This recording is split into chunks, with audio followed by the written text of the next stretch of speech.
Hi, everyone. Julia here, recording this December 26th, 2022. And hope everyone had a great Christmas and didn't have too much trauma with Christmas. And we have Cheryl Bailey here today, and she's got all kinds of good stuff to share. Right, Cheryl? I took notes. I wrote down everything I could, and so I had a few insights over the Christmas holidays, and it was very good. We had a big family gathering, and we had lots of new babies come in this year. So we had the change in the family dynamic with the new ones, and as I've talked about with Julie before, we are informed fields, and when we all get together, well, they're all reflecting back to you, even more of you, because you're all there. There's more of you there in the collective consciousness that you have with your family. And so the last few years since I found out that I'm reflecting this, and it's me doing it and doing the sphere work, when I would just feel a little twinge. This was at the gathering when everyone was here. When I would feel a little twinge, or oh, what was that? I'd feel a little bump. I would go over to my notepad, and I would kind of look and see what just happened, and then just kind of take a couple of notes, because I can't pull myself away and go figure out what it is right then, because I have to stay engaged in the family. So I'll just go over and write down a little note every time I feel any little twinge of anything. And then once everyone leaves, then I'll go through that list and figure out, what fear that may have been touching on, and what that feeling could have come from. And then it gives me even a more clear picture of what I have left to do in my fear work. And it's an ongoing process. And as you do fear work, they get smaller and smaller, and they turn into just smaller and smaller problems. But, those, as you get down to the smaller and smaller problems, well, those are still a problem too, because they're still operating in that fear. And what I noticed was a lot of the things that was on my notes was just, little leftovers of here and there, fears I've already worked on. They're just not completely, processed through yet. And then I had one that was kind of new. I was like, oh, I didn't even realize that was going on. And the family, did really well, and everybody comes together with all of their Christmas stuff, right? And so you get another opportunity to work at holding your vibe, holding a loving, caring intention for your family members, and it's just practice. It's practice at holding that vibe of caring, even when you get a little bit triggered by something someone may say or do. Then you can once you know that it's you, and that what they're saying is they're not it's not about it's not about them, it's about you and how you're processing the information. And so I used to have some very triggery some very scary Christmases in the past, and I noticed that for weeks leading up to the holidays, it was just so stressful. I could barely stand it, and I was trying to work and do all that stuff, and it's like, oh, why is Christmas so stressful, and then now, as I've done this work and worked through some of these fears, now I'm getting to, oh, that's why it's so stressful. We all kind of get pulled deeper into our fear a little bit. There's expectations of other people and on what they want you to do, and there's all these things. And so over time, I've learned, through this process of getting rid of fear, that I can, functionally move through the Christmas holidays with less, strife and less, problems and less pain, as long as I work on me. It doesn't have anything to do with other people, because they're where they're at. And so I've recently learned to look at that with compassion. It's like, oh, that's going to hurt, or that's going to bump your head if you keep going down that road. Can I give you a hug? And it's really easy, because you can walk at Christmas, you can walk up and do the whole Merry Christmas thing, right? You can't do that the rest of the year. You can't walk up to somebody, oh, Merry Christmas, to remind them, oh, we're supposed to be happy right now. So there was just a lot of insights and a lot of things going on. And I had some insights with that. And then I had some other insights when you did did your great interview that you did with Saul Luckman. I thought that talk was just great on all the different concepts y'all went over. And there was a couple of things that Saul said that my brain just went, aha. It was an aha moment. And so I'd like to talk about those when we get a chance. So how was your Christmas, Julia? It was really good. Didn't do much, but yeah, had some delicious oranges that we got from where we get our spring water, best oranges in the world. So yeah, and saw my friend Marcus. It was his birthday too, and just had a nice day. And we have such perfect weather here today, so that's a nice gift. We're having like spring weather, and I know y'all are freezing there in Texas, so it's all good. And I just want to say, if I do drop out, just keep going. I'll get back in just in case with my internet.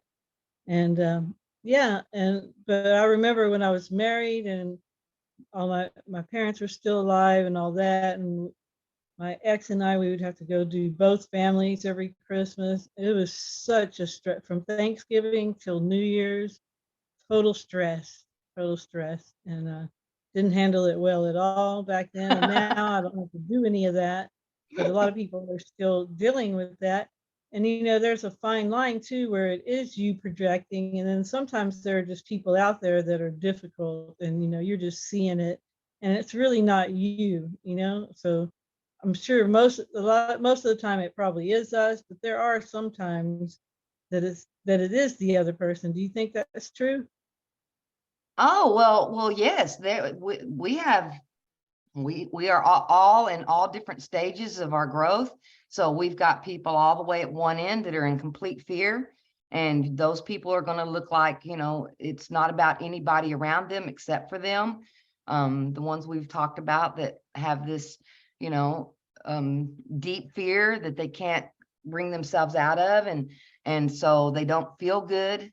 They're not doing well in this VR and they're struggling. And so they're pointing their finger out from them and blaming their own problems on other people. So yes, those people are there.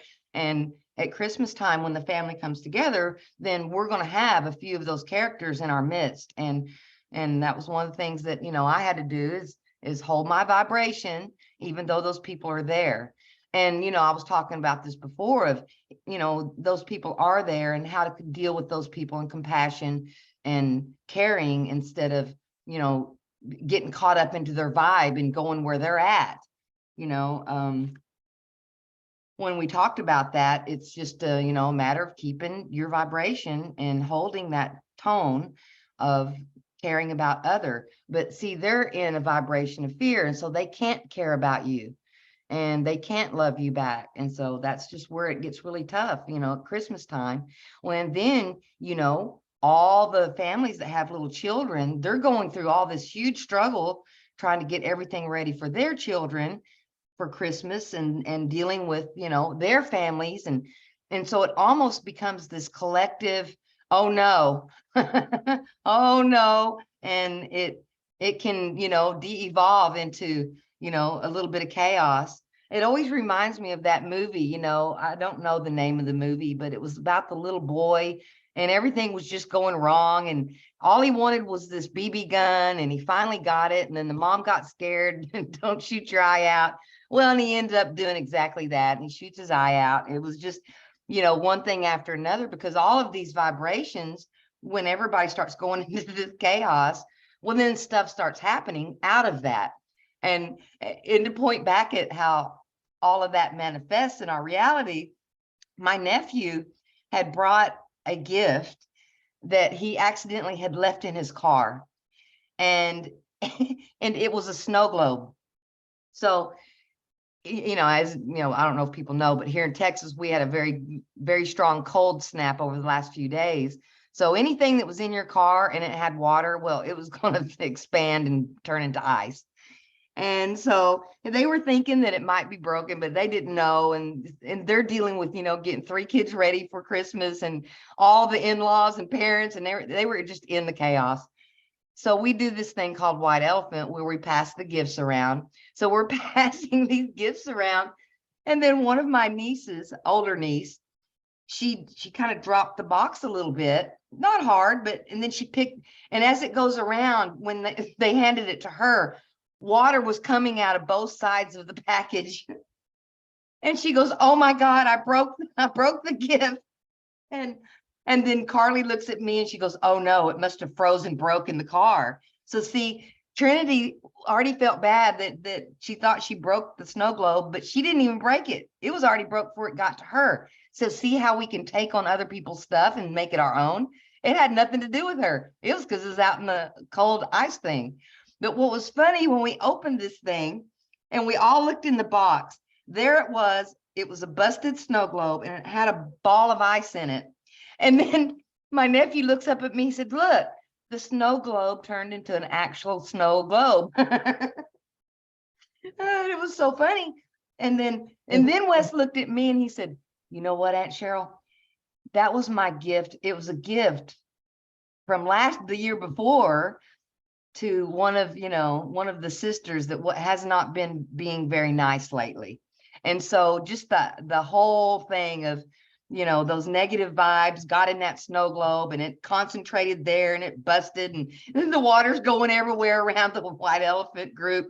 It was just so telling. And I saw it. And then me and my nephew, we were over in the corner just laughing because it's just all those vibes. They come together and then it's going to make things happen, And so I think the trick is just seeing it for what it is. And it's not about you. It's just about the vibes that are going on. And it's about just holding your steady vibe of caring about others. And when one of those vibes, kind of clicks into your fear a little bit, is recognizing it and going, okay, I felt that. And then going over to the side and just write down kind of what the scene was, okay, this person said this, that person said that, and then I felt that. And then that will lead you to, more of your own things. But, all in all, the family gathering went well. But there's also that other side of, the struggle and the pain of life. It's always going to be there. And that's what I realized when I was listening to you and Saul Luckman. Because at one part in the interview, Saul Luckman, it's really not funny, but it is. He said, well, this whole thing about the AIX and the dungeon programming, well, maybe it's not a bad thing. Maybe that is the thing, that helps us, maybe that is the programming in this construct that helps us struggle through painful, pain and struggle. But that's what gives you the ability to grow past where you are. So if have a lot of fear and you've got a lot of that stuff going on, without the AIX and without the snow globes busting in the box, you're not going to be able to see where you are. So when y'all were talking about that, and then he went into the Matrix movie, and he talked a lot about the sacred feminine and it being the motherboard, and he talked about how the Oracle was the sacred mother and all that stuff. And as he was talking about that, my mind went directly to the Matrix men. Those men that were kind of creepy with that coiled wire thing in their ear. And they were just giving Neo heck the whole movie until he figured out that they had no power over him. Well, to me, those Matrix men, that's who kind of, to me, is the metaphor for the AIX part of the system. And so then I went from that, okay, these Matrix men, well, if there hadn't have been any Matrix men, Neo would have never figured out that he was the one. It was about himself, and all of the problems that he was having was related to him and what he hadn't grown and struggled through yet.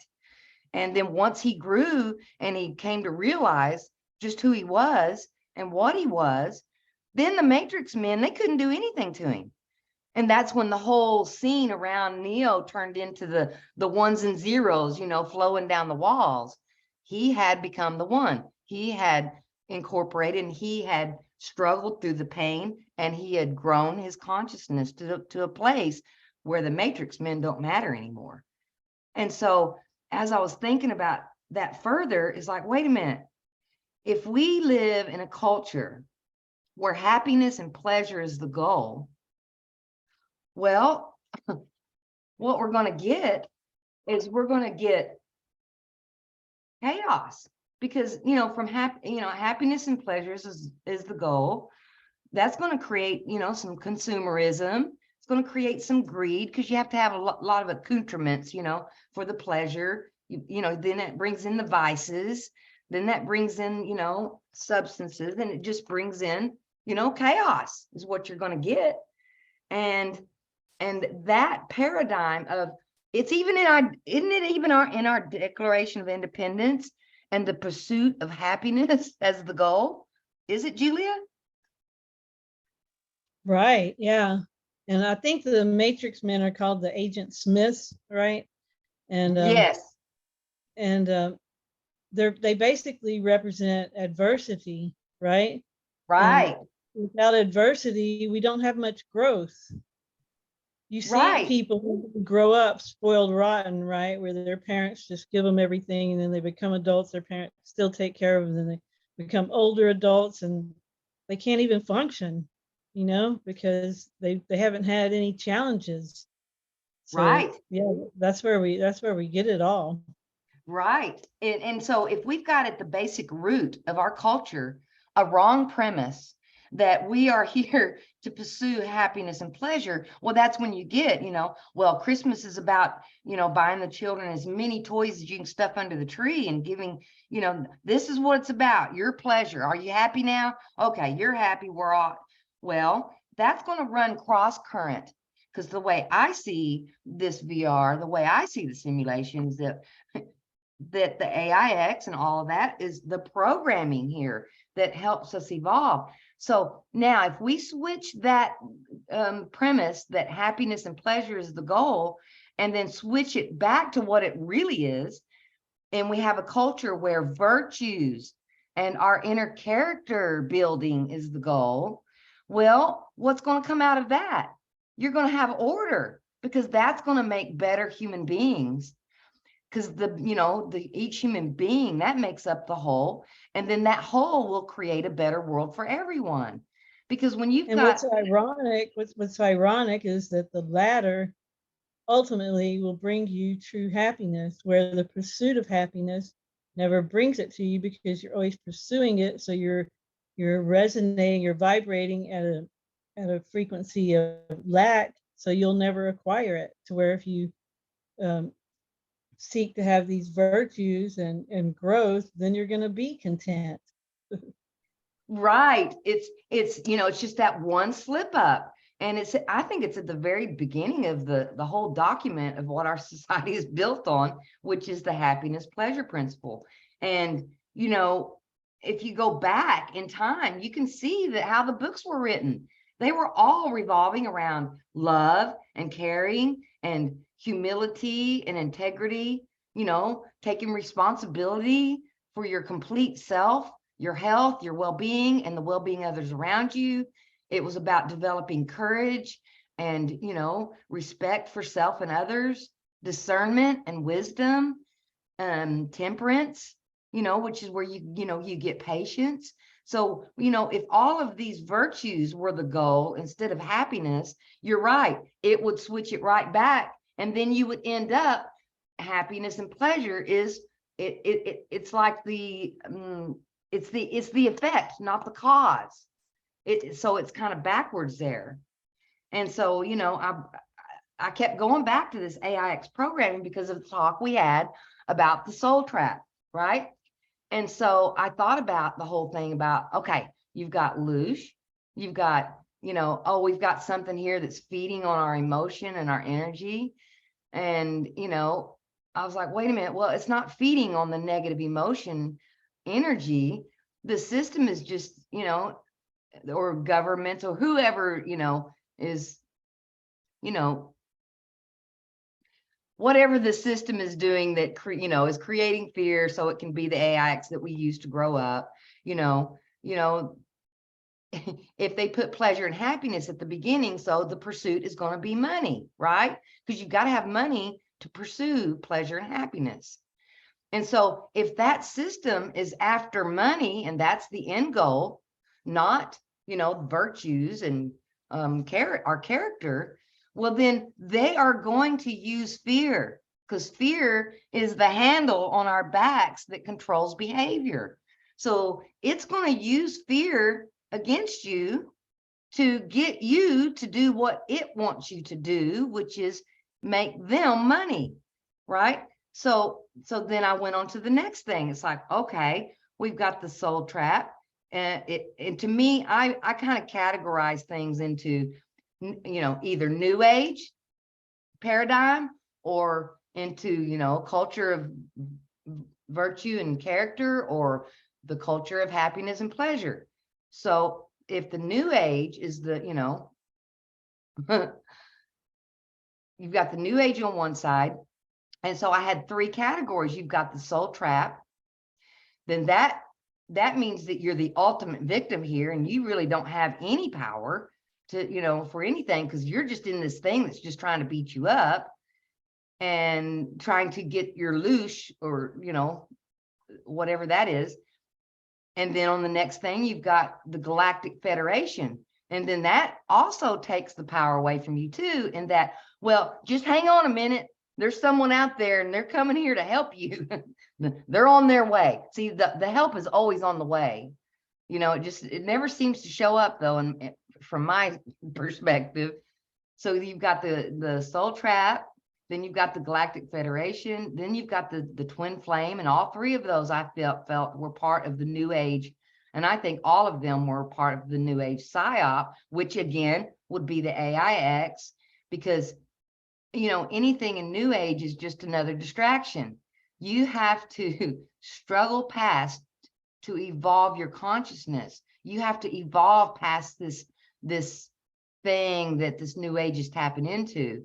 And you've got to understand that your reality is your reflection. And it is the next level, is to learn you're doing it. It's you. Instead of, opposing or trying to get rid of the struggle altogether.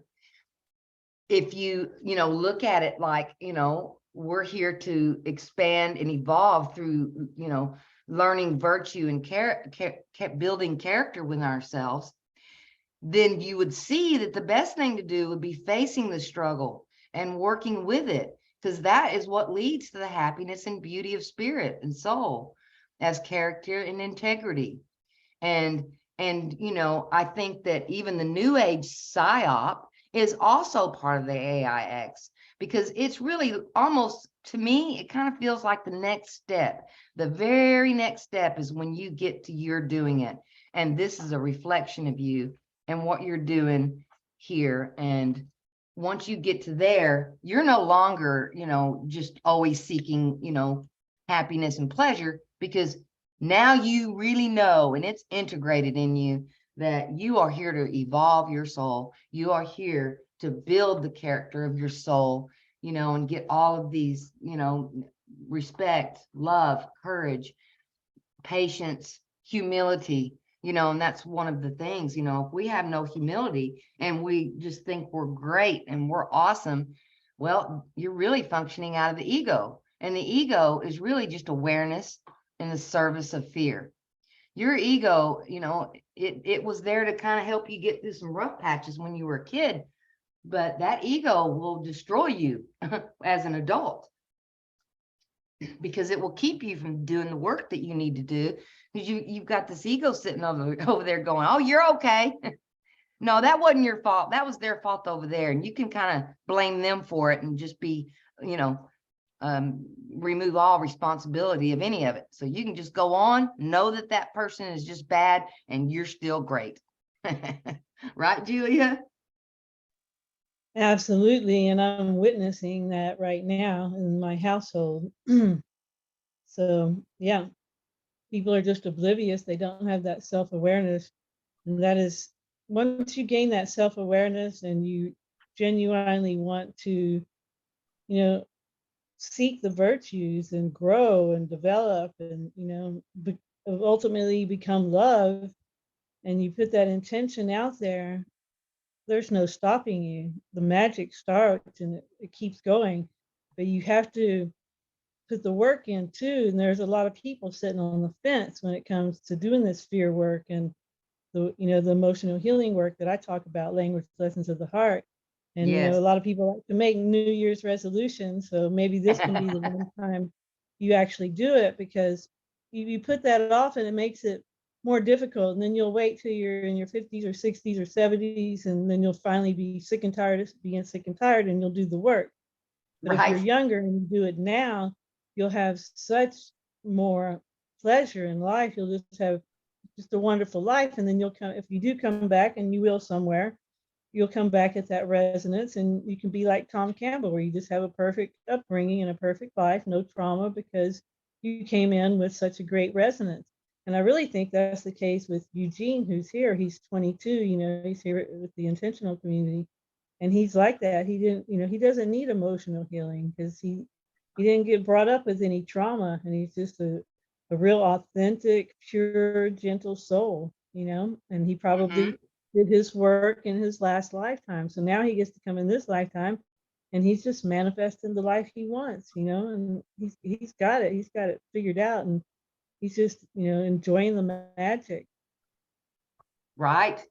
Right. And if you're not enjoying the magic, well, it means that there are areas in your character that are deficient.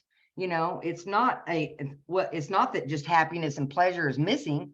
It's that you're missing these virtues, and that we, need to grow past. And you can't be a positive person. You cannot be a positive person if you're full of fear. You cannot, because you are vibrating so much in that fear vibe that you can't even get over to where the love vibe is. You can't get there from there. You've got to get rid of some of the fear, and you've got to go through some of this struggle and this hardship so that you can get to the other side, past that. And then you can, you will start resonating with, the frequency of love. Because once you learn, and you grow to understand the virtues, and you can look it up online, what are virtues, and once you learn and grow your character, then you take that with you through each lifetime. And one time I was sitting there and I was talking to Tom, and he said this. He said, well, humans can evolve past the point of needing painful stimulus to grow. I went, aha. Because Tom didn't need any struggle or pain to evolve and grow. He didn't have pain and struggle when he came in. He had great parents, and when he was a young boy, he would do things like, when the family would go on a long trip, he would do things like, like how the chants would I'm sorry, I said that backwards. How the monks would chant, and the vibration of that was just so soothing, and just soul warming. And he said that he would be in the back seat, and he would be chanting these monk songs. And his parents always wondered, what is he doing?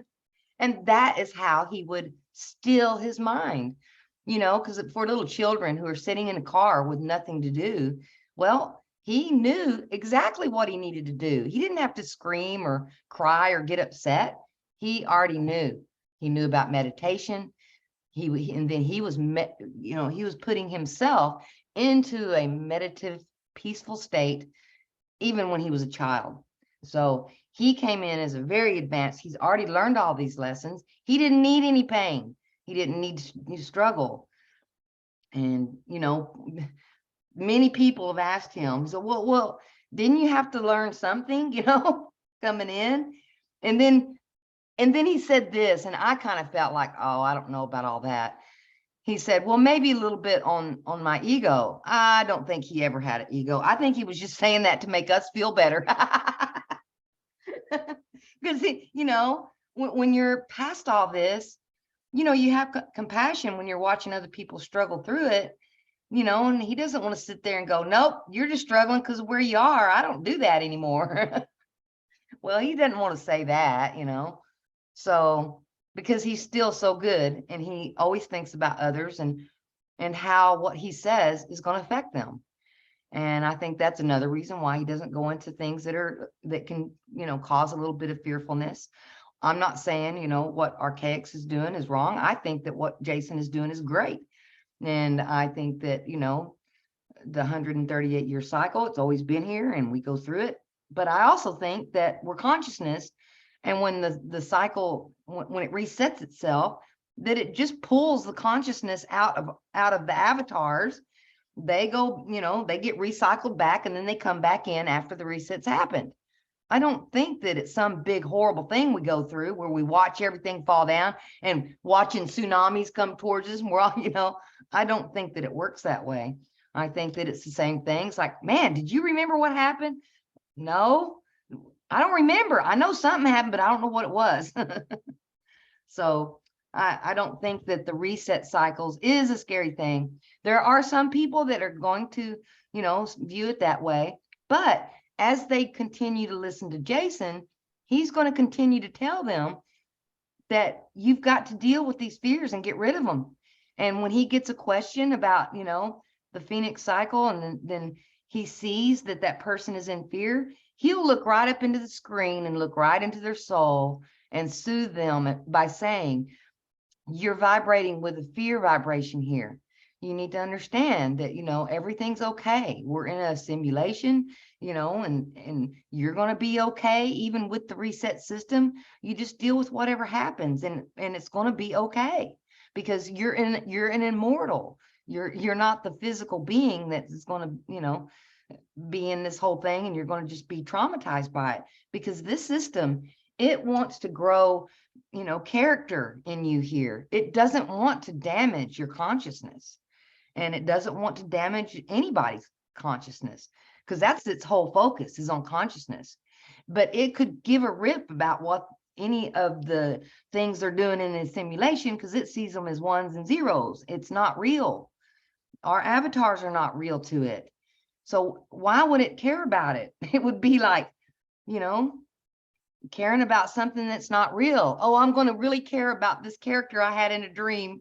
It would be inefficient for it to care. What would be efficient is for it not to care and move on and get on with the thing of consciousness evolution. And that's my thought on that. Right. That's 100% what it's all about, consciousness evolution. And that's why we're here in this very challenging, entropy reduction trainer, advanced, advanced course that we're on. And some people are, having difficult time with it. And I guess some people are just here to show us just how things can go. We can see the path we're going, and we can see the path other people are going, and we can see all the different options out there. And that can really spur us on too, by observing all those things. And it seems like the more self-aware you get, the more you are aware of just all kinds of things, and the same thing with energies too. Like, the more genuine and honest you get, the more you notice when people are disingenuous, and when they're not being honest. You just pick it up so easily, because it's always about frequency. Yes. And you become more, and that's that virtue, part of discernment and wisdom. See, then you can see, kind of where you can see what's kind of actually going on. And, when we get around someone who's full of fear like that, no, the vibration isn't fun to be around. No, it's not, But once we see what's actually happening, and it has nothing to do with us, even if they're pointing their finger at you and saying it is you, you really know deep down inside it's not you, that it's them. Whoever is having the dark ugly, that's where the dark ugly is. So if they're upset and, they're looking at you and trying to blame you for their upset, well, then, as you grow in this, VR, that it's not your dark ugly. And don't go over there and pick that thing up and pick that hammer up and hit yourself in the head with it, because that's their hammer and that's their dark ugly. And you just kind of let it be over where it is, and you just look at it and go, oh my, that's got to be really uncomfortable, because they're just struggling. And it took me a long time to get to this one. That's probably why I keep mentioning it over and over again. You know, it took me a long time to see past the pain, because I did have some pain that came as a child, that came from someone who was, you know, full of fear, and that was just not, you know, emotionally well, and they didn't have a lot of character built in, and so it didn't bother them to be mean at all. That's just the way they were. And I took that all on myself and made it to where, well, I must be the problem because I'm always involved with them and they're blaming it on me, so I'm doing it. And as a child, I let that hurt my self-esteem because I believed that. And because I believed that, that's where the trauma came from. Because the trauma wasn't what she did. The trauma was how I thought about it. And then as I worked, you know, further in this thing, I went, wait a minute, if I can let go of the trauma piece of it and not take that on, it's like, okay, let it be where it is. Okay, that was with her. That was her, you know, her take on life and the world, and that wasn't even about me. Then I don't have to keep dragging around that low self-esteem because it's not mine either. That was just a reaction to what I was dealing with as a child when I didn't have all the information and all the data. Because as we, you know, as children, you know, we're just looking at the world. We're, you know, our memory's been wiped. So we're just looking at it going, and we're taking things in. And as children, it is supposed to be all about you, because that's what you're doing. You're gathering data that you need so that you can grow and evolve and become an adult. And well, if some of that data is inaccurate or not accurate, or if it's a reflection of you, right? So I could have came in with this low, you know, self-esteem and a little bit of fear around who I was. And then that could have been reflected in the way I was treated from a sibling. And then it was just mirroring it, you know, but because she was there and it was mirrored to me, I could see it as an adult and then work past it. So I could say, oh, AIX was living in my room when I was young. It was out to get me. They were stealing my louche. That would put me back into the victim role, and then I couldn't do anything about it. I couldn't grow past it. I couldn't get beyond it. And so we all have our process here. And a lot of times I think that when we come into the world, we kind of lay in patterns that will match in the areas, because, you know, it reflects us, of the areas we need to work on each life. I don't think it's a big chair you sit in and you drum up everything you need to work on. I think you just come in and it just reflects you, because this virtual reality is just so fantastically complex and way beyond anything that we could understand in our minds. I think that it just does it automatically. You come in where you left off, okay, I've got some stuff I need to do. And then as you keep working, you know, you are going to be, once you work past, you know, some of those fears and stuff, it's going to release your consciousness into a higher state of being. Just like you said, how then you'll be able to see what's actually going on around you, other people who are in these lower vibrations. It's not that they're just, you know, they're just there. You know, Tom goes around lower vibrating people all the time because of where he's at. So what he told me one time sitting at the dinner table, he told me the story and he just looked at me and said, yeah, I worked at a company and there was a really dark boss there, and he was harassing all the employees. It was like 100 employees that he proceeded to harass every day. And Tom said, when I went to work there, I became like his right-hand man. So I put myself in between this boss that was very dark and started to kind of protect the employees from that. And so he started you know, he would get the information from the boss, he became the go-between, and he would help the other people. And then as he went on with the story, and then I just looked at him and said, well, how could you stand dealing with the negative, you know, being like that every day, all day long? And then he said, well, I just developed a thicker skin. I just developed a thicker skin and went on about being the great guy that I am. He is a wizard saint. Yes, he is. He sure is. And if you look at the things he's done in his life, like the smaller details, you can just see it everywhere. He's not like 90% of the people here that are growing. And you touched on it a minute ago. We need, as you grow and evolve, then you can become a teacher. And then as you grow and evolve more, because it's always a creative evolutionary process, then you become a teacher of teachers, right? And then as that evolves and grows, then you become a teacher of, the systems that teach the other teachers. Because there's got to be teachers that Tom learned from, right? Tom, had a guru in his last life, and he learned from him. And then he taught, like Yogananda, and then Yogananda learned it from him. And so it's just like a fractal of learning and teaching that, goes up in a spiral. And as you, progress through each stage of consciousness, well, your assistance is going to be built into the system. And then the assistance that you need to grow and evolve to the next, thing that you're working on currently, it's there. It's built into the system. And that's why I keep saying we have all the assistance that we need. It's all there. I don't think that these people are just, handpicked and these are special and they're better than everybody else here.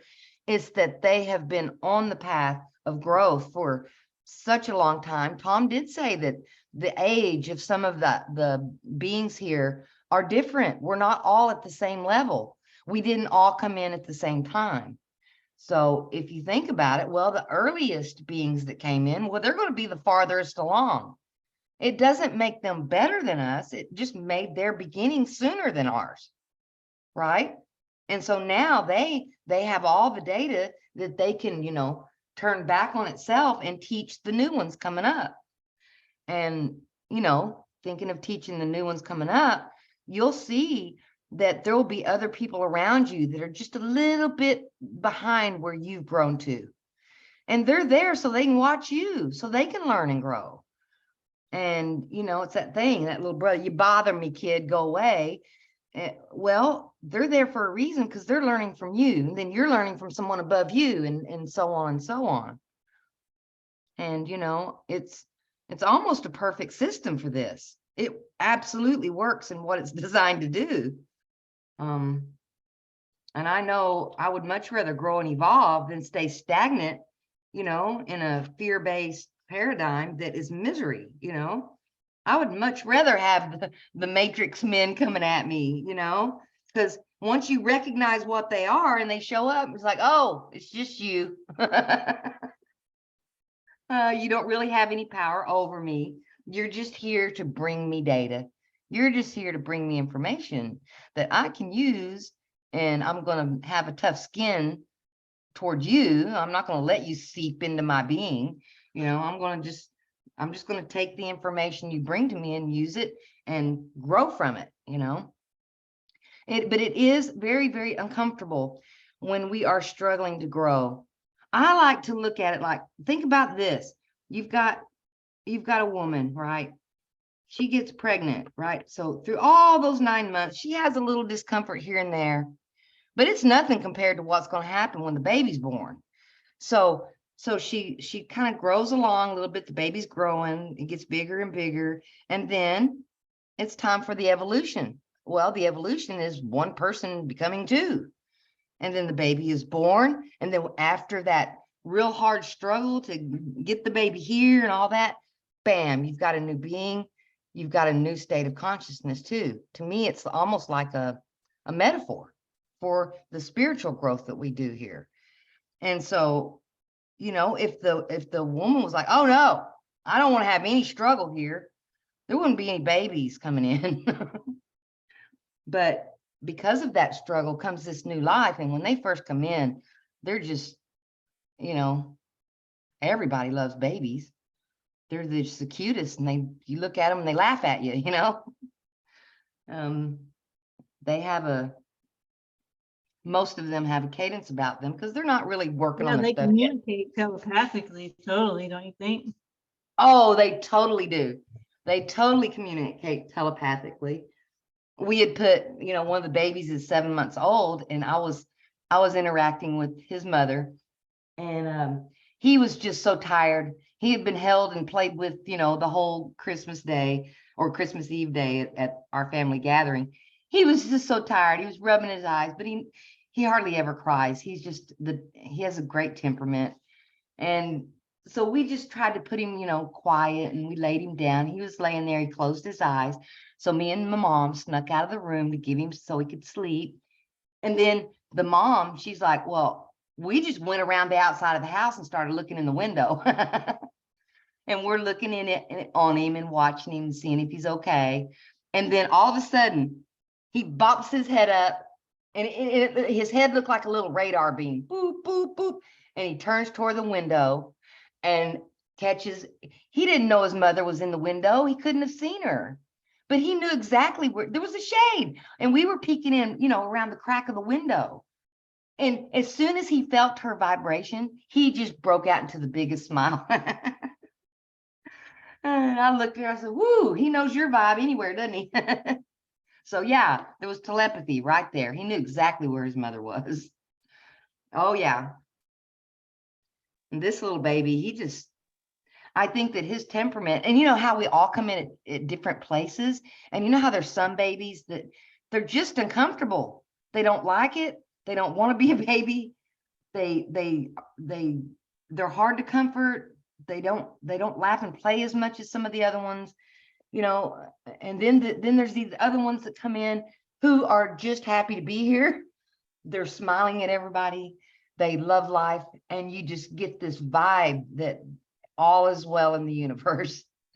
And I think that's what we're seeing in the temperaments of babies, is just different evolutionary, their processes to here. Well, this baby, well, they're here, and I'm sure that Tom Campbell was one of those babies. He just wasn't screaming, and he wasn't upset, and he wasn't, and Tom talks about this too, about how you can see this in babies.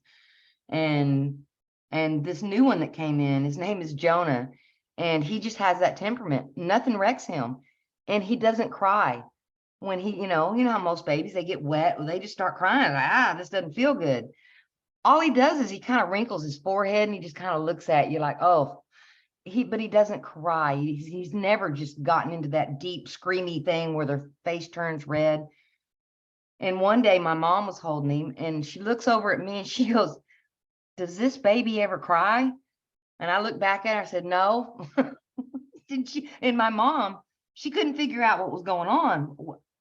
Why does this baby not cry? Because all babies cry, all hers did, because, well, we weren't where Jonah is. And then when I looked at when the dates of when Jonah was born, and then the numbers, see the numbers we come in on, because that's just like it's the patterns in the holosphere in the informed field. And to me, when someone comes in with, really strong numbers, like his birthday is 3/11/22, and then he was born right on the dot of military time, 22/22. I mean, all of the numbers were, they call them, I think, master numbers. I don't know. And when my nephew called and said what time he was born, I went, oh my goodness, what's going on here? And the first time I saw him, I said, oh, this baby's different. And then the other two babies that, we had, well, they were fussy, because it was kind of loud. There was a lot of people, and the mothers would have to take them away from the group to get them, to get them better. Not Jonah. He was sitting there right in the big middle of it, just laughing at everybody. And so it was really interesting, seeing that play out in my reality of exactly what Tom was talking about. And, Tom's not my guru. He just has more right information from my own personal experience. And so as far as, that's why he's one of the people I really listen to, because I think that he has mostly correct information, which is why I listen, because I want the correct information so that I can get on down my road and do what I need to do here too. What do you think about that? All that, Julia? Wow, absolutely, about Tom. But yeah, it sounds like you found you a friend from a past life there, and your family came to hang out with you again. Well, Julia, you I'm are sure so, I'm you sure are you'll figure so, out who it is. oh, go ahead. Well, Well, I'm not trying to interrupt you, Julie, but you just had just a huge psychic thing there. Well, I already know who he is. I went and found him, and we worked together in a monastery, and his and I am 90% sure that's who it is. He even looks exactly like it's like the pictures. I mean, it's an exact match. And I know about a few of my past lives.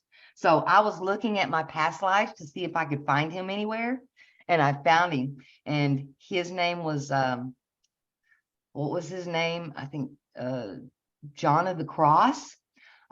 He was a monk that I worked with in another monastery, and what we were doing is we were going around telling people that it was an inside job. We were going against the religion of the time, and yeah, they come after us there for a while, but we kept hiding. we were mystics, right? So we'd move around. Can't find me now. But I found him, and I even showed his mom this picture, and I didn't have any words or anything on it. I just pulled up the picture and I showed it to her. I said, "Who's that look like?"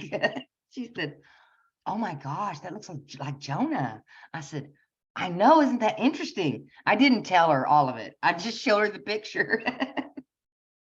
So, and when I'm around him, it feels like I already know who he is. It's just, and every time I walk into the room, he's just always staring at me, you know. So there's definitely something special there.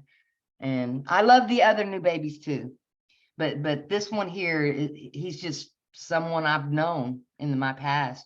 The other two, I'm not sure about yet. I'm still wondering about those. But that's just something fun I like to do. It's like, well, are you somebody I knew? Are you one of my, you one of my allies in this growth tank? What are we doing this time? And to me, it's exciting finding, familiar people, and because it just tells you we have all this assistance. It just tells you you have all this help.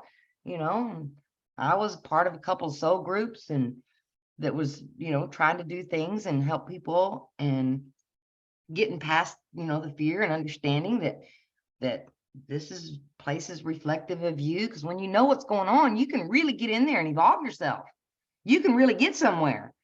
But if you don't, and you're, say you're caught up in, into dogma of any kind, the New Age movements, the religious dogma, any dogmas, you get caught into any of that stuff, those are hooks in you, holding you where you are. And it's so uncomfortable.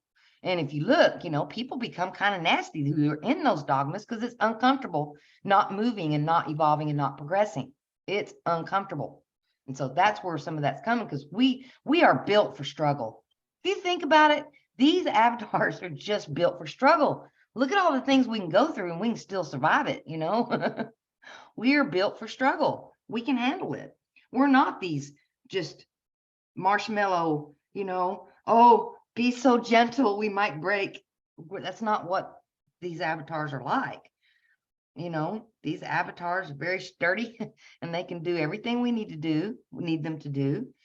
And that as we grow up and we learn, then we start taking responsibility, and then we take better care of our avatar, and then the avatar has more life in it so that we can learn more through it, and on and on and on it goes. And we're just a fractaling ball of teachers and students. Yep, just rolling through this realm, figuring it out piece by piece, becoming a bigger and bigger ball. Yeah. And it's like, it gets in our way. They're not resonating at the proper frequency. right. And they're just gonna, as you move on into it, they're just gonna bounce off you, because they're gonna wonder what you're doing, and they'll stare at you a lot, because they're like, how come you are not unhappy with all the rest of us? And I was like, well, you can't tell them either, though. So all you do is you just be kind to them. And then every time they come in contact with you, that, you're kind to them, well, it kind of takes their fangs away, because it's really hard to be, it's that kill them with kindness thing. It's really hard to be mean to somebody when they're being nice to you, right? It's a lot harder anyway.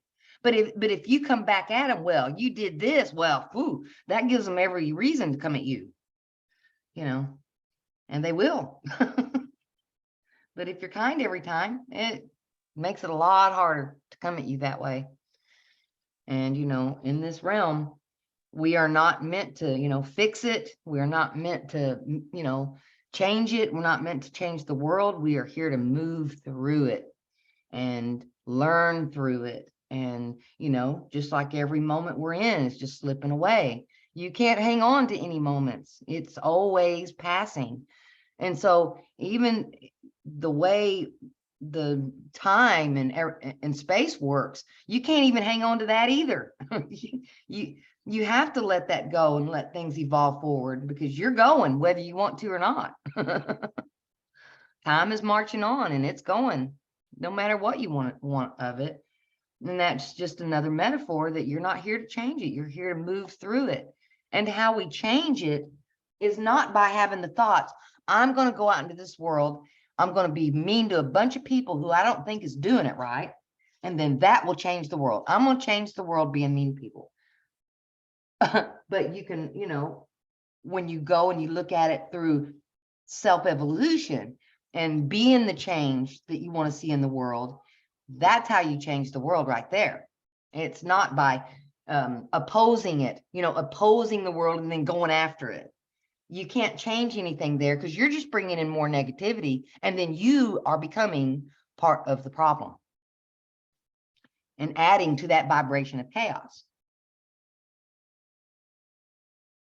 Even, the last 2 years, you can see you can't you can't fix it. You have to let it be the way it is, and then you move through it. Yeah, I got caught up in a little couple pieces here and there, but I learned. I struggled. I didn't oppose it. I said, yep, this is happening. And I struggled at first. Then it got easier. Then I struggled a little more. Then I grew a little bit more. And I'm like you, Julia. I believe we're in the fast track. And I think the last 3 years, I think that the fast track notched it up a level to the fast track became another fast track, a faster track of the fast track. Now think about it too. As we grow and evolve, what would the VR need to do? Would it just be, okay, you're evolved now? Well, it would make sense that it would go to a more difficult level. Okay, I'm going to evolve and reset to a more difficult level, because the souls here, they've learned about, it's about love and getting rid of your fear. They know all the virtues now. Well, you'd want to make it harder, not easier. How could you keep evolving? Does that make sense? Yeah, it does. But then you look at people like Tom Campbell that don't really need challenges. So there is some level you get to where you don't need to keep being challenged. And I think people that really get far on with their development of their virtues and get to the place of becoming love, it's really needed in a time like this. It really does feel like it's some kind of end time, some kind of change of guard or something going on. And I think, that they're speeding it up, especially for the ones on that path, so we can be those beacons of light for others that are going to want to go there. They might not know it yet, but there are others that are going to take this path. There are some that aren't going to take it this time around, but there are some that are, and they need these beacons of light to look to.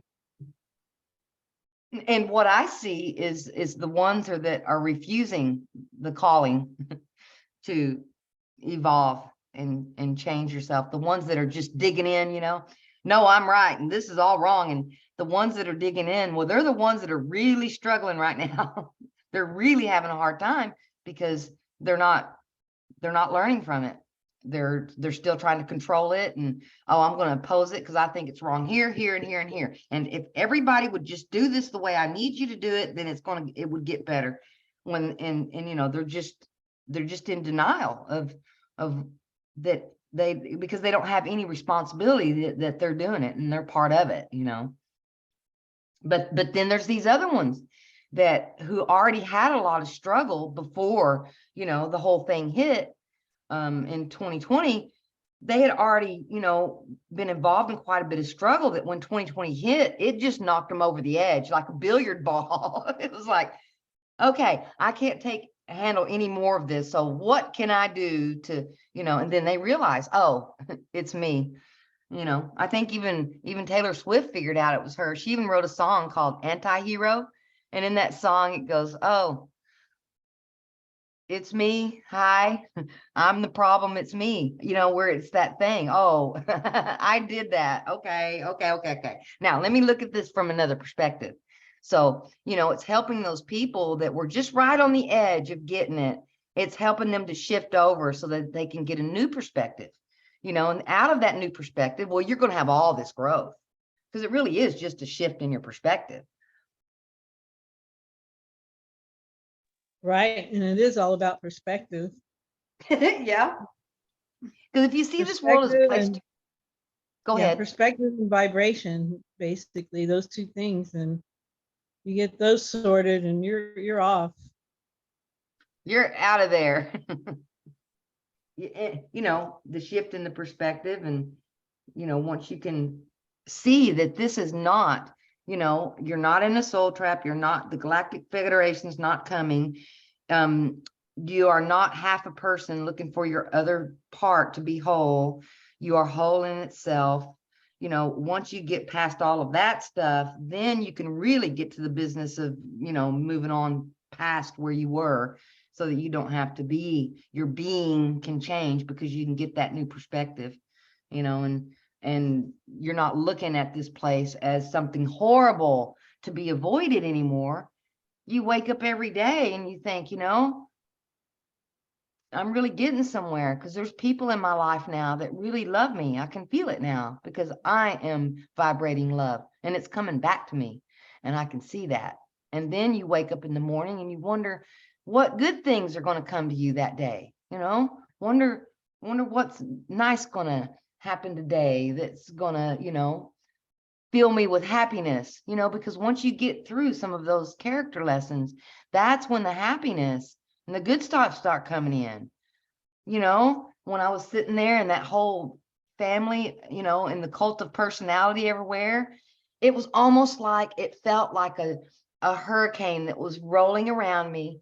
And in the center of it was me and Jonah sitting there reflecting love back to each other. And he had a hold of this Grover puppet. He had the nose of it in his mouth, and he was just sitting there laughing at me. And we got into a giggle fest. And it was just the biggest love vibration I'd felt in a long time. And it was like, and as you know, I kind of come out of that and I look over, well, I can see someone sitting there with a frown on their face. And it's like, oh yeah, I remember that, you know, and each day becomes an opportunity, you know, instead of, oh, here we go, I woke up again, this thing's gonna start beating me up. You know, if you're starting to look at it, you know, what are some good things that are going to come out of it, instead of how's it going to beat me up today. Once you shift that perspective to that, then that also changes your vibration. It changes your vibration into looking for the good instead of looking for what's wrong. Because as long as we're looking for what's wrong, it'll show up. I mean, I'm not laughing at it, but, you know, I've been through it all myself. And so when looking back on it, it's like, you know, it's kind of funny that I was just doing it all to myself. I was making myself miserable. So it was me. I was the problem. It was Yep. me. Happiness is an inside job. You know, it's all an inside job. It really, really is. It's And not for the what's young, going on out there. It's you, and you actually cause so much of what's going on out there. That's another big secret that we're all learning right now, is how much we are the cause and not the effect of this reality. And the more mindful we are of it, the more we can make sure it's to our liking. But um, when we're not paying attention, things can, you know, sneak up on us, and then we can look back and be like, oh yeah, that's because I was, you know, I was at this vibration, you know, wasn't at my optimal resonance. And man, it's just and I don't know why. I guess it seems like that happens quicker now, you know, but maybe it's just because we're noticing it more. But yeah, you really sometimes have to work to keep your resonance where you want it, and just stop, like you said, like with your bracelets, you look at that red bead and stop and take some breaths, and Stop, drop, and not just roll. right, not just for fear, but just for like, okay, are you out of sorts about something? Are you really frustrated? Then get back into a proper resonance before you carry on with any other task or whatever, so you don't end up with the Murphy's Law kind of day. And Yeah. nip it in the bud, correct course, and go from there. But I was going to Yes. ask you, like, a lot of people, since archaics is getting so popular, and a lot of people are new to this whole notion of simulation theory, and a lot of people just don't want to accept it, and they see it as kind of a fear mongering thing, especially from archaics perspective. And I don't know, they see it as lacking, I guess, spirituality. But that's what I always loved about Tom from the beginning, because I remember one time when I was talking to Michael Harrell, who's the founder of Language Lessons of the Heart, about simulation theory, and he's like, oh well, those guys, they're all just zeros and ones, and they don't just think we're more insignificant than evolution makes us out to be. And I was like, oh well, not Tom Campbell, because he says Right. it's all about being love.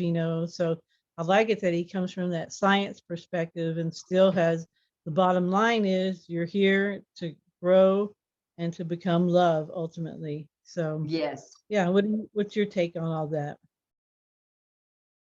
I agree. I completely agree, and because Tom came from it from a science perspective, that also is going to tie into, a lot of people who are left-brained, who are rational, and they use logic a lot.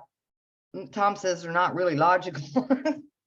He says that they've got too much, ego, beliefs, and fears going on, and that's not logical. And, he comes at it from the science perspective, but when he looks at it in systems analysis, and how do systems continue to evolve, what makes them, continue to evolve, and what makes them de-evolve and die? Well, fear makes them de-evolve and die because they go into chaos, just like what we have today. Love makes them evolve and come to order. He said that the love vibration he said that it is a coherent vibration, where fear is not. Fear is not coherent. You have incoherence in a human being that has a lot of fear, and that devolves into further chaos. And so, he came at it from science, and then he went into, the science of systems. And he said, in our system, fear is, the chaos factor, and love is the organization. And he said, when you have a social system, and I always like to go back to Whoville, because Tom talks a lot about what a tribe looks like, who are cooperating with each other, who are loving each other, and are caring about each other, looks completely different than a culture and a society that is in fear, because they're only concerned about what they can get. And if they can get it from somebody else, they will. So they'll just take it from you, and the standard is not cooperation, but it's competition with each other. That creates a system and a tribe that will disintegrate over time. But then if you've got that would be like a town full of Grinches, right? But, luckily in the story, there was only one to deal with instead of a whole tribe of them. There was only one Grinch to deal with. And you go over into Whoville, this society was based on caring about others, about love. Look at everything they always did. It was always about each other and cooperating. They did great things together, and they loved each other.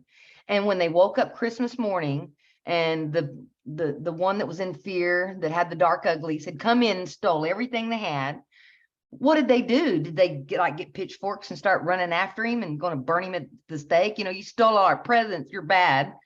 No, they all went outside and stood and held hands around the Christmas tree and started singing a beautiful song about love and how they cared about each other, because all of that stuff didn't matter. What mattered was each other, because they cared about each other. And that's what he's talking about in this system. You know, and we even have metaphors. We have cartoons like the Grinch that even show you what's happening here. You know, and the Grinch was doing what he was doing because his heart was just 2 sizes too small. He needed to grow. And because of what the Who's did, instead of coming after him and attacking him, it helped the Grinch. His heart grew, you know, the 2 sizes that it needed because it was too small. His heart grew. And what did he do? He turned right back around, brought all their Christmas stuff back. See, and that is the evolution of soul right there in a cartoon. And I think that you're absolutely right, you know, until this system becomes more coherent and based on love, we're just going to keep getting more of what we're getting now. And that's why you know, Tom, and that's all he talks about is getting rid of your fear and your egos and beliefs. And that is where the rubber meets the road. And he said, especially in your, you know, your close relationships that you have with other people, that's where the rubber meets the road. That's where you can grow the most, because you're around them a lot and they are reflecting you right back to you. It's not their fault that you're having trouble, it's yours. So I think it's always the same story over and over again. And, you know, and that's why it's so important that we can, you know, look at the system as something here to assist us and something to evolve into, instead of something horrible that we need to escape out of. Because if we can get there where we're here just to help each other, then when someone does act up, you know, they get the dark uglies and you go, oh, they need help. They're not in Whoville anymore. And they don't, you know, they're over there in Grinch world, you know, and they're stealing each other, everything from each other. And they don't have any love to speak of. They don't have any little sweet Wendy Who's running around, you know, and that's a sad thing. And the system is, you know, is going to be the way it is until we evolve past this. And either, you know, we're going to get it and start evolving past it, which I think we are. I think that our system is evolving past it, because if you don't look out there and look at all the fear, you know, fear newspapers that are going on, if you don't look at all that stuff and instead look at how all the people in here with us are doing, you know, look what's happening there. You can kind of see these little shifts. You know, there's people that are going, you know, maybe I don't really need all this stuff. Maybe I can go spend some time with my little elderly grandmother who just aims love at me and fills my soul with love, makes me feel so good because she's so good. Maybe I can go over there, make cookies with her. You know, this shift in perspective, it's just, it'll change the world once it really takes off. And once we really all start looking through this different perspective of love and what can I give instead of what can I get? Because love is based and it's about others. Love is something you give and it's not something you get. And on the other hand is fear, and fear is all about self. Fear is all about you. You are self-focused. You've got your mirror turned in on yourself. You can't give love, you can't get love, and you are isolated, you're alone, and you are going to feel bad. But once you can get rid of some of that fear, it almost like flips that lens around where you can aim love at other people, then they can feel it, and then that reflects back to you. And I think that, you know, everything we're going through, yes, it was harsh and it was horrible, but I see little glimpses of hope as people are uncomfortable enough to start looking within for the answers. Right, and being in a contained biosentient hologram, as Jason describes it, to where we can experience all this adversity and all this pain, to get all these lessons really quick without contaminating anything outside of here. You know, that's really a privilege to have that, instead of keeping all this pain with us, you know. And anybody who heals emotionally, does their shadow work, they get to that point where they can look back on things that used to be very painful to reminisce about and not have those negative emotions with them anymore. And that's how we can get to the whole end of this, and when our pain's gone, we don't feel it anymore, right? That's Right. women wouldn't have more than one baby if it really stayed with us. And so, Right. and like Jason always talks about our immortal personalities, and then when we get out of this sim, that we'll get back all our memories minus all the pain and adversity. We don't need to remember all that. We just need to remember the way we learn the virtues and the good lessons that we have. We don't have to focus on the pain. And we can already see that in our lives here if we get to that point. And it is possible. So it makes really, real good sense that it would be possible for us once we've evolved to that point, as our immortal personalities get there too, because we can even do it here. Yes.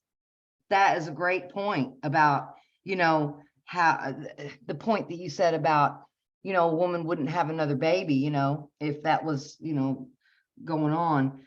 So you've got pain on pain. And when you're in the trauma and you've believed the trauma that you are unworthy, and then you've got all that fear around that, you've got the ball and shackle on your ankle that's causing that pain. Then when you face those fears, see, then you've got the pain of that. So for a minute, you've got to stack that pain on top of pain and endure that for a minute until you can work your way past it. And this is what I think people need to hear is, yes, you're going to be uncomfortable to get to a place of comfort. You're going to feel it's going to be a struggle, and it's not comfortable work because you already have the pain of having a perspective that is painful. Then you're going to have the pain of turning and facing those fears. So it's going to kind of double up there a little bit for a minute. But then once you get past that and you release that pain and you learn the lessons around that struggle, that shackle just drops off your ankle like it was never even there. And then these really good vibes come in that you've never really experienced. These really good vibes come in, and then it makes it easier to move forward and then deal with more of those fears and get rid of more of them. And you just keep feeling better and better until you get to a place where, the pain and the struggle that I went through as a young, 5, 6, 7-year-old child, that pain that was with me all of my adulthood until I was about 40, that pain all went with me until I started doing this work. Then all of that pain started dropping away as I started working through these fears. And now today, I can honestly say, I do not feel bad about anything that happened in my childhood anymore. Now, some of it was very, very triggery and very hard. And, I think I've mentioned, on your channel before is, I had a sibling that had a real struggle, and she didn't understand social rules of, and my mom tried to teach her about sharing and being nice and all of those virtues, little things, but she could not learn them. And so she never did learn them. And so I was always, in a situation where I had a sibling that was not kind at all. But see, she, there was a little reflection there where I was not kind in other ways. So it was the lesson that I needed at the time. And I got the lesson because I carried that ball and weight around with me long enough to where it's like, okay, I don't need this anymore to learn and understand and grow. So I can let go of the trauma part of it. I can take in, the growth that I had from it and be thankful that I had the struggle so I don't have to do that anymore. See, I think without that realization that this is fixing to feel a whole lot better really soon, because when you're in it, you don't know that. You don't know that just right around the corner, you're fixing to be let loose out of a dungeon. You don't know that. And I think that we need to pounce on this one. I know you're in a dungeon. I've been in the dungeon. I was burned in the fires with, what was those 3 guys that's in the Bible? Shadrach, Meshach, and Abednego. I just like their names. I don't really believe that much about the Bible, but I like their names. And they put them in the fire, and there they are with their little eyeballs, and they're just getting all burned up, but it didn't kill them. And they came out of it, and people went, whoa, look what they just did. Well, they evolved past something. And, I think we need to put a lot of emphasis on, you're uncomfortable now. You're going to be even a little more uncomfortable when you take on this process, but you're right at the threshold of feeling better. I do not have trauma from my childhood anymore. And not only did I have, a sibling dealing with that, my main caregiver was my father.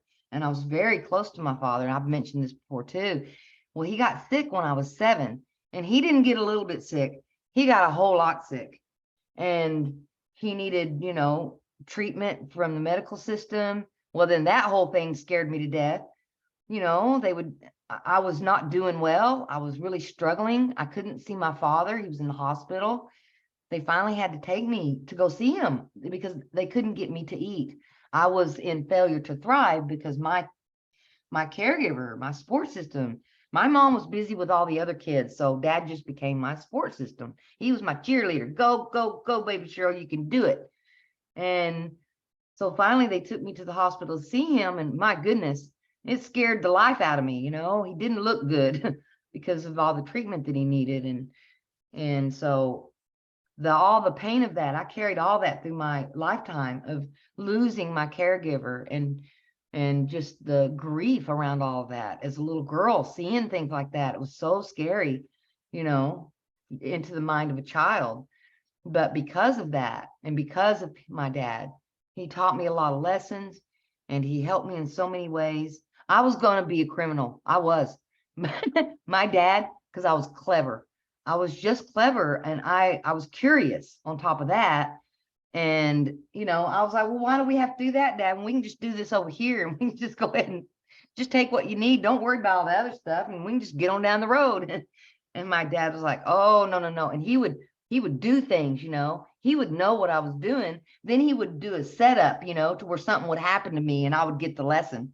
And so, because of him, it kept me out of, a life of crime. I don't know what I would have been doing, but I'm sure it wouldn't have been great, But, and then after all of that, I had to really struggle. It's like, why did that happen to me? I was just a baby. And, I had to go there, and I saw horrible things happening to my caregiver and all this stuff. And my dad, I feel, was a little bit more evolved than my family was. He was a loving, kind person, and none of the rest of us were, but he was. And he made everybody feel better. And so after that happened, it was pain on top of pain. I drug it around with me for 40 years. Then I met Tom Campbell, and he's like, okay, well, you're a very, and I told him, I said, I think I'm the most negative person on the planet. And he laughed. He goes, yeah, you got some stuff going on there. And I said, yeah, it's mine. And he's like, well, you just need to get rid of that fear. What's that over there? And so just kind of pointed in the direction. So I started doing the work. And when I first started doing the work, it was like, oh my goodness. I said, oh, because then I had the pain on top of the pain. I had the pain of early life. Then I had the pain to grow past. And see, that's where my struggle was. Grow past those experiences that caused fear in me, or just was reflecting the fear that was in me. Then I grew past that. And then it was what, oh, wait a minute. I needed that so I could grow. And then once you grow past it, you can let go of it. Because then I saw, oh, well, if my dad hadn't have been sick like that, I would still be stuck at square one, and I would still be being very selfish, and it's all about me, wondering why the world is so ucky and bad. I would have the dark ugly still, and I would be passing that around like a bag of chips. Here you go. I have some dark uglies to bring you down today. Oh, man. And so I think that for everybody, just understand that this is you're going to feel some discomfort, but just, you've got to get the grasp the truth and the knowing that once you get past some of these, hard fears, once you gain mastery over them, you get to feel better than you've ever felt in your entire life. And it's just right around the corner.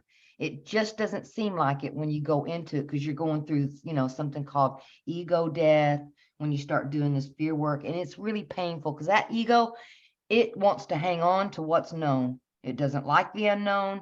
It's going to keep telling you, oh, you're all right. You don't need to do anything. That's everybody else's problem.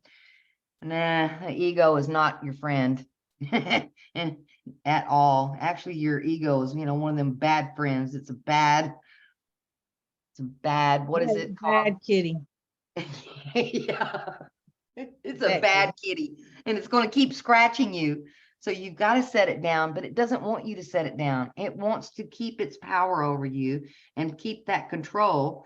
And, it's going to protect you from your fear. And it's also going to try to protect you from working through your fears. And so when you got to work through your fears, you're going to be slaying the dragon. And I kind of stole this from Brene Brown's work about, shame work and all that, where it's a poem about being in the arena and you're fighting this dragon and you're the one that has to do it. Nobody can come in and do it for you. So here comes your ego in there, and it's poking at you, telling you to quit fighting the dragon.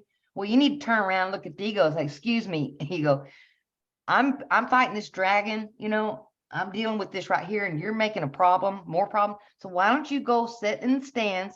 You can observe, you can watch, but you need to leave. You're not helping, because if you stay here, you're going to get me off task. This dragon's going to get up and walk away. Then I'm going to have to encounter it again. So I'm going to go ahead and slay it right here while I'm doing it. You can go sit down. And that's kind of how I started learning to work with that ego that wanted to be in control. It's like, you're just a part of me. You're not all of me. You've got to go sit down and shut your face. Yep. You got to cooperate with the rest of the parts of you. And that's interesting you said that, because in language lessons of the heart, that's one of the processes, is talking to the parts of self. And you got your will, which is in your gut. You got your spirit, which is your mind. You got your body, and you got your heart. And you kind of just communicate between these. And there's an emotional healing playlist on this channel for any of you who are ready to start into this kind of stuff. And of course, these videos with Cheryl are there. And she has this technique where she uses a bracelet when she has an emotion that she's not happy about having, like getting triggered and into anger or something like that. And she uses that bracelet in that moment when you're triggered. You have to do it then, and just help you analyze that fear. That's, figure out what the fear is that's causing that emotion, and then just start working from there to work through it and eventually eliminate it. And her work really complements the language lessons of the heart that you can find workshops, on my channel, on Michael Harrell's channel. And yeah, if you want to get some shadow work done, these are both good techniques, and they're complementary, and they don't cost any money. It's just you do have to do the work. And like I was saying at the beginning of this, you get a lot of people that know about this and they agree, oh yeah, that sounds good, but they stay on the fence. They don't do anything. And I'm trying to encourage people to do it before there's some big crisis, and that's all there is to do. You might as well do it, because what else is there? But yeah, it's so liberating, and you do get to that point where it is an end of pain. It is an end of pain, which, when you're in that pain, you don't think that's possible at all. You think the only end to it is when you leave this realm, but that's not the case. And like you said, it makes you feel better than you ever thought you could when you get to that point. So it's so rewarding. So I'm just hoping some people will get encouraged. And if you want Cheryl's bracelet, I'll put her email, and you'll need to send her your address and your wrist size.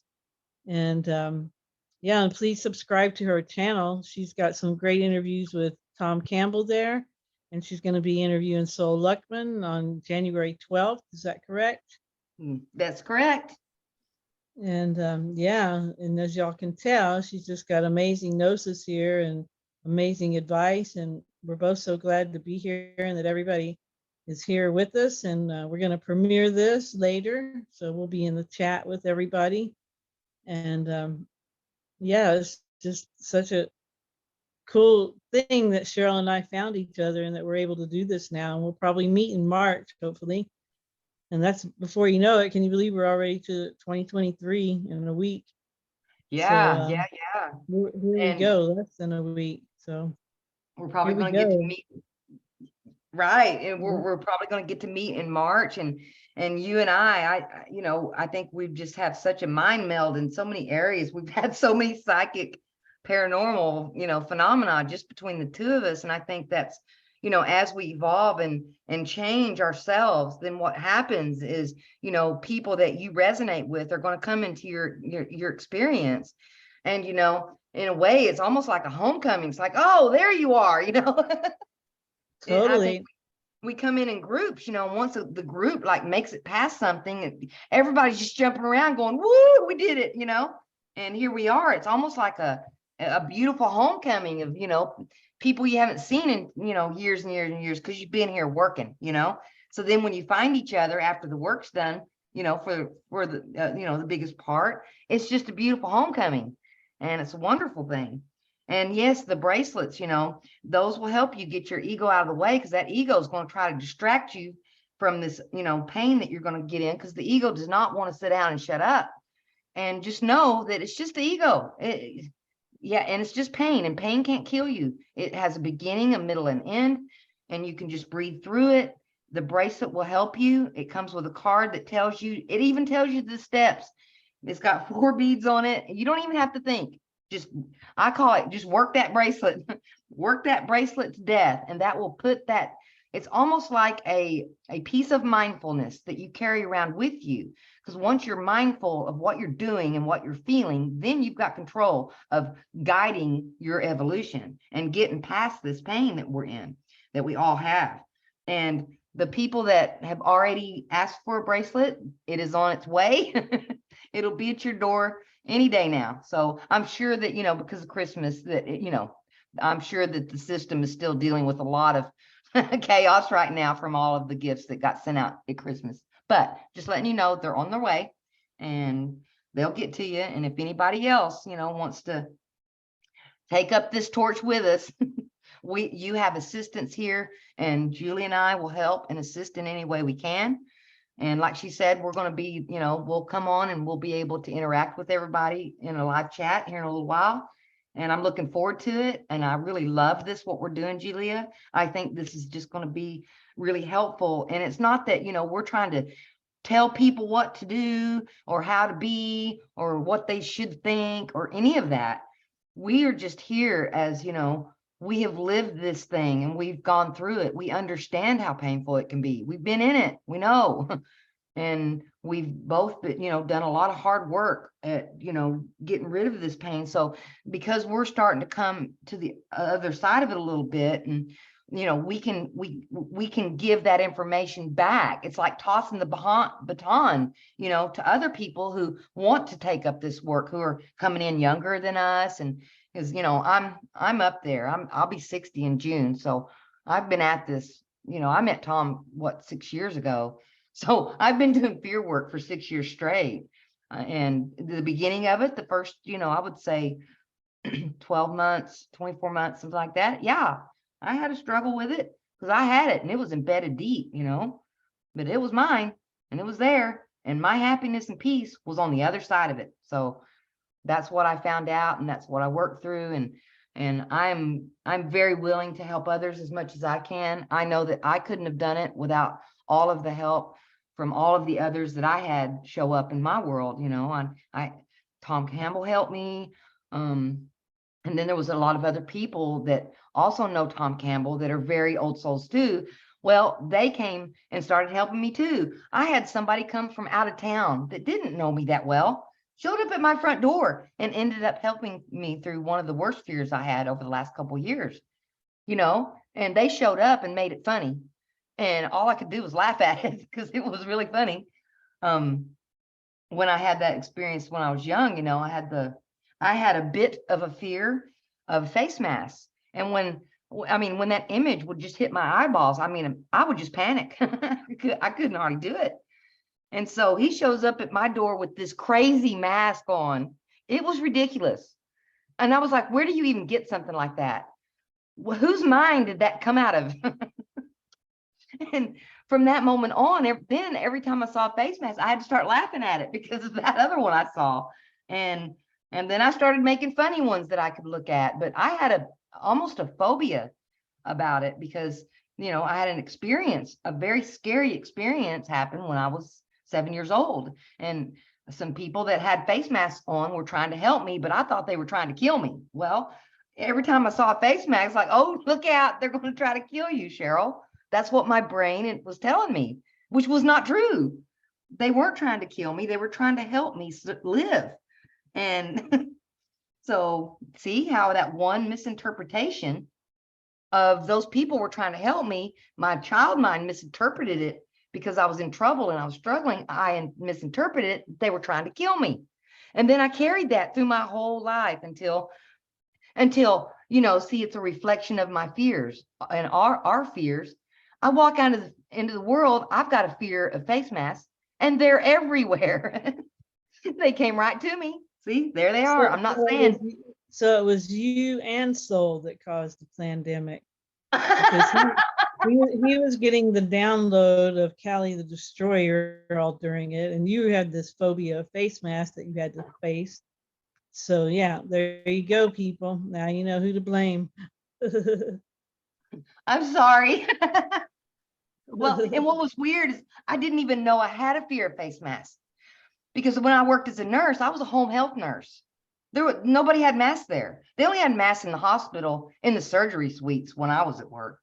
They knew back then that, face masks don't stop viruses. They're too small. They don't even slow it down. So, and they already had the science behind that. So I rarely saw them. And so I didn't even know I had a fear of face masks until all of that happened. And then everybody started wearing face masks at the same time. And then I was in the grocery store. And so, everywhere I turned, they had face masks, and then I panicked. I was in the middle of the grocery store and I couldn't get myself out of there.